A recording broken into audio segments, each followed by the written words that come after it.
देखो, स्वर्ग के देवता भी जब श्रीमद् भागवत की कथा को सुनने के लिए पहुंचे हैं और उसी समय विधानसभा की अध्यक्षा श्रीमती रीतू खंडूड़ी जी का भी उसी समय पदार्पण हुआ है। एक बार जोरदार तालियों के साथ हम इनका बहुत बहुत अभिनंदन करते हैं, स्वागत करते हैं। और बड़ी हमें खुशी हो रही है इस बात की कि पहले दिन तो हमारे यहाँ कहा गया है कि देवता आते हैं और आप भी किसी देवता से कम नहीं है।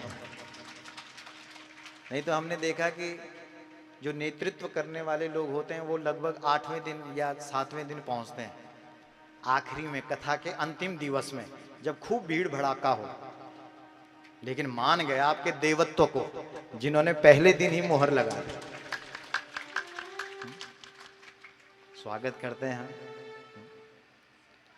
नहीं, पहले दिन लिखा है, श्रीमद् भागवत में लिखा है, श्रीमद् भागवत में लिखा है कि जैसे ही शंख बजा, घंटी बजी, तो हर किसी के कानों में आवाज नहीं गई। अब आप देखना यहाँ तीसरे चौथे और पांचवें छठे दिन में देखना, यहाँ जगह नहीं होगी पैर रखने की। लेकिन पहले दिन जैसे ही कथा का शुभारंभ हुआ तो केवल और केवल देवताओं के कानों में आवाज गई। तो हमको पता लग गया कि इस क्षेत्र में कितने देवता हैं, इतने हैं जितने यहां बैठे हुए। इसलिए हम श्रीमती रीतू खंडूड़ी जी जो यहाँ की विधायिका हैं, आपके अंदर की जो देव शक्ति है उसको प्रणाम करते हैं। आप यहाँ पर पधारे हैं, हम आपका बहुत बहुत स्वागत करते हैं। आपने इस कथा में आकर के सम्मान किया है और हम भी चाहते हैं कि आपका सम्मान व्यासपीठ से कर दें, तो है ना। तो आइए आइए आइए, एक बार जोरदार तालियों के साथ आपका।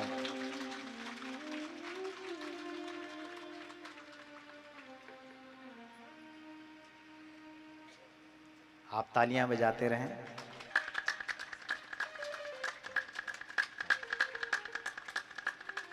इस भागवत में श्री सीता शरण व्यास जी, श्री जितेंद्र नेगी जी, शिव सिंह नेगी जी, संजय नेगी जी, दीपू पोखरियाल जी, हरीश चंद्र भदोला जी, राजेंद्र रावत जी और सभी आए हुए यहाँ पर महानुभाव, आप सबको शुभकामनाएं और बधाई।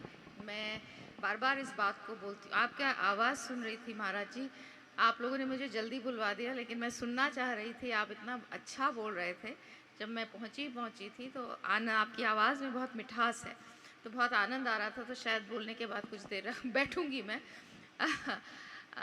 आप सबको ढेर सारी शुभकामनाएं। कोटद्वार में इस तरह की राम कथाएं भागवत जो होती हैं, बहुत अच्छा लगता है इसे देखकर कि लगातार जब भी मैं कोटद्वार पधारती हूँ कुछ ना कुछ इस तरह के कार्यक्रम होते हैं।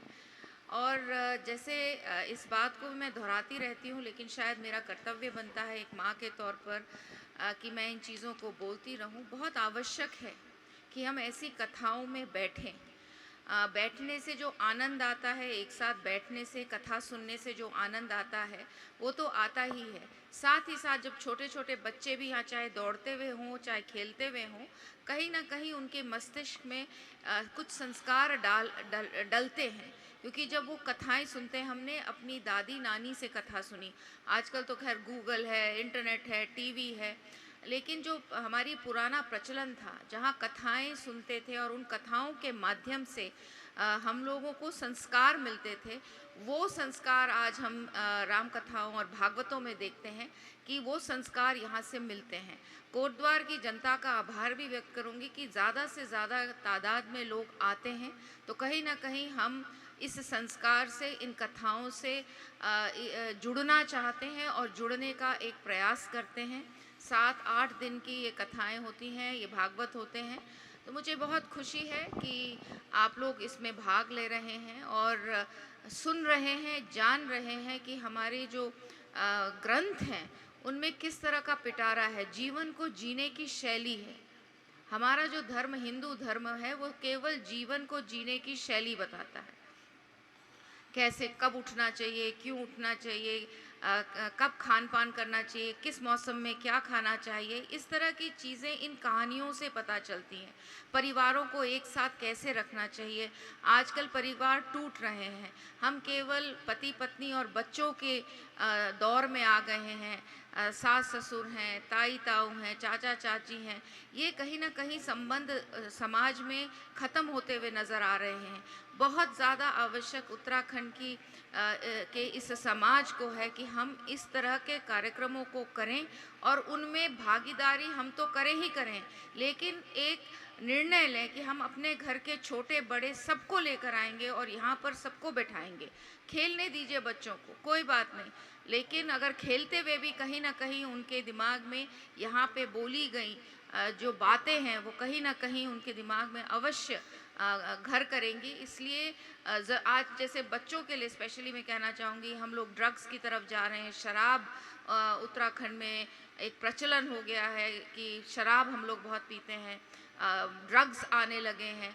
इन सब चीज़ों से बचने के लिए बच्चों को ऐसे कार्यक्रम में लाना बहुत आवश्यक है, क्योंकि यहीं से उनके संस्कार बनेंगे, उनका कैरेक्टर बिल्डिंग होगी, ताकि वो आगे चलकर एक अच्छे नागरिक ही न बने इस अपने कोटद्वार के लिए, अपने परिवार के लिए एक अच्छा बच्चा ही नहीं बने, बल्कि इस देश का भी नाम रोशन करें।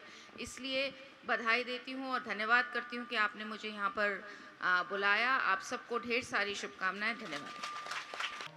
बहुत बहुत धन्यवाद हमारी आदरणीय विधानसभा अध्यक्षा और यहाँ की विधायिका श्रीमती रितु खंडूड़ी जी। हम चर्चा कर रहे हैं इनसे और आप भी यहाँ पर समय निकाल करके आई हैं, मैं बड़ी खुशी है। हम यही चर्चा कर रहे हैं कि पितरों की जो कथा की है वो गौकर्ण की है। गौकर्ण यानी गाय का बेटा।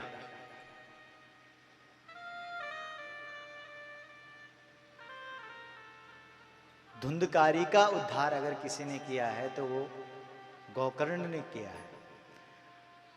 और कलयुग में सबसे ज्यादा अगर घर घर में बसे हुए हैं, अभी क्या कह रही थी विधायिका जी, सब बच्चे ड्रग्स लेने लग गए हैं, व्यसनी हो गए हैं, सब बच्चों की संगति ठीक नहीं है। तो जब बच्चों की संगति ठीक नहीं होगी तो वो क्या बनेंगे, जोर से बोलो, धुंधकारी। और धुंधकारी को ठीक किसने किया है, गौकर्ण ने किया है कि नहीं किया? भागवत में भी लिखा है, लेकिन आपने अपने शब्दों में कहा है और हमने अपने शब्दों में कहा है, बात वही कही है। हम जब छोटे थे तो हमको हमारे पूज्य पिताश्री गाय का गौमूत्र पिला करके तब विद्यालय भेजते थे, और हमारी माताजी काला टीका लगाती थी। तो पिताश्री ने कहा, ये काला टीका तुम लगा रही हो, क्यों लगा रही हो? तो हमारी माताजी ने कहा कि इसलिए लगा रही हूँ कि बुरी नजर न लगे। तो हमारे पिताश्री ने कहा कि बुरी नजर से इतना खतरा नहीं है जितनी बुरी संगति से खतरा है। इसलिए अपने बच्चे को अगर बचाना चाहती है, अपने बच्चे को अगर बचाना चाहती है तो किससे बचाना? और जोर से बोलो, बुरी संगत से। और हम लोग क्या करते हैं कि शिक्षा तो देते हैं, बड़े बड़े विद्यालय से लेकर के न जाने कितने विद्यालयों में हम लोग पहले ही जान पहचान के माध्यम से कहां कहां सिफारिश लगाने के और कहां कहां तक हम अपनी पहुंच बढ़ाते हैं कि हमारा बच्चा उस विद्यालय में पढ़े। लेकिन विद्यालय में पढ़ने से पहले तुम्हें अपने बच्चे का एक तो संस्कार में ध्यान देना पड़ेगा, दूसरा अपने बच्चे के संस्कारों में, और दूसरा उस बच्चे की संगति में ध्यान देना पड़ेगा कि तुम्हारा बच्चा किस व्यक्ति की संगति कर रहा है। अगर तुम्हारा बच्चा ड्रग्स पीने वाले की संगति कर रहा है तो एक ना एक दिन वो भी ड्रग्स पिएगा, शराबी की संगति कर रहा है तो वो भी शराबी बनेगा, और अगर कथावक्ता की संगति कर रहा है तो वो भी कथावक्ता बनेगा। क्योंकि कितना अच्छा कहा विधायिका जी ने कि तुम्हारे बच्चे यहां क्यों नहीं आते, ये दर्द बयान किया उन्होंने,